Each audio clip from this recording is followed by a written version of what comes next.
so many resources here on the island of Haiti. Il y a pile ressources en Haïti. Oil, L'huile, iridium, ça nous les gaz là, uranium. iridium.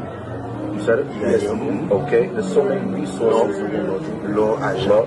There's so many resources here that America wants. America will never be an ally of Haiti. Il y a tellement de ressources aux États-Unis qui sont américains vieux, ils ne vont jamais mettre dans le coin Haïti. Ils ne vont jamais supporter Haïti. Nor will the French or Canada. Et ni la France, ni Canada, même pas Canada. They never forgot what happened in 1804. Il ne va jamais oublier ça. Il va jamais oublier ça qui est en 64 avec Jean-Jacques Dessalines. C'est ça, le connaissez plus ça. The Haitian people have to repent. Peuple haïtien, pour ne pas supposer quelque chose.